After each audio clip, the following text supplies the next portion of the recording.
Chapter 8. Tonight would be the last meeting at the Shadleys' home. 36 families packed the living room. People spilled into the dining room and kitchen. Warren grinned. Finally, he thought, we are getting somewhere. Bill introduced the Dunn group. Everyone knows why we are here, Warren said. To help each other and survive this crisis. We organized our group to do that, but it is obvious we are too small. We have too little food to make it through the winter. There was a gasp. Some had not thought it through to the point of possibly starving in the cold. We all know we can't make it on our own. When we met with Al and Kevin this afternoon, it seemed an opportunity to combine our efforts. We barely get along with each other. Can we work together to do this? Asked one of Wright's parishioners. It won't be easy, Al answered. We have argued amongst ourselves. Let's put that behind us. Bill jumped in. We can put rules in place to help us resolve differences. All we need is for all of us to want to make it a success. Good old Wilson and his team building, thought Bill. I hope it wasn't all BS. We need all the help we can get, someone said. Okay, Warren continued. Can we agree we need one large organization?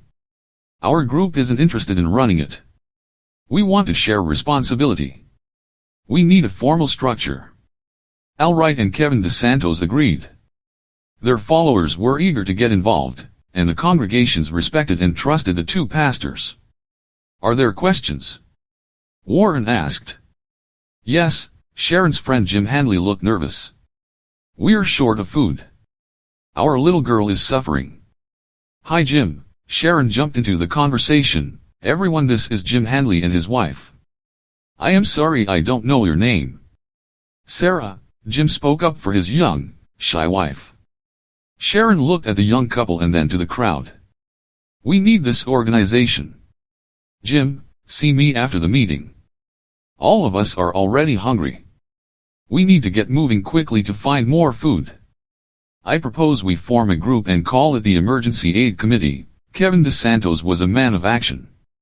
Experience had taught him not to leave a problem lying in front of people for too long. Vacuums suck in the garbage, he thought. We need a chairperson and a small group to sort out issues and prioritize. We will bring anything big to a membership meeting. Al shared Kevin's experience and outlook. Overseeing a church congregation seemed like cat herding, as Al was fond of saying. What if we have a big disagreement? One woman asked. What if we're too big to meet? I hope we get that big. Both Al and Warren spoke, stirring up laughter. Anyway, Al continued, I remember some disciples worried about the size of the crowd once with Christ, and he just called the meeting on the side of a hill. We'll find a way. The Sermon on the Mount fascinated Al Wright. He often made up new sayings related to it.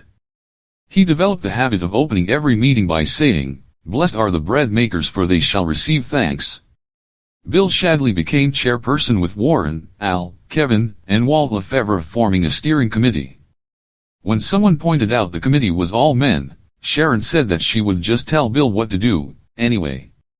Once the laughter had subsided, they agreed any contributing member of the EAC could call a general meeting. Lorna, Al Wright turned to the secretary of the United Church. Please take minutes. Do you think it's a good idea to record names and dates? Bill asked. We need to know who is doing what and when, Al replied. There's no harm in that.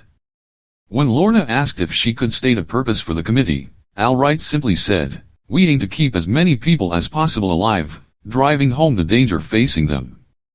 They directed anyone with an urgent need to come to the Shadleys' house. People volunteered to find supplies to tide the needy over the next few days until they built a better system. The crowd was not ready to leave. Bill and Sharon provided coffee and tea while more goodies appeared from the group. Does anyone have any bread or fish? Al wondered about trying to lighten the mood. Walt Lefevre's harmonica materialized.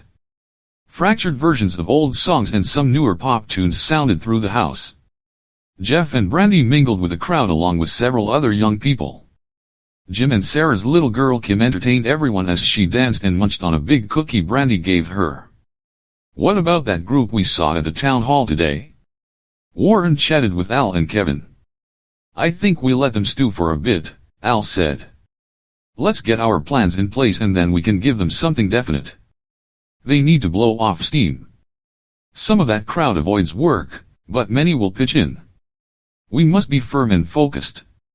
They have to learn to work for their supper.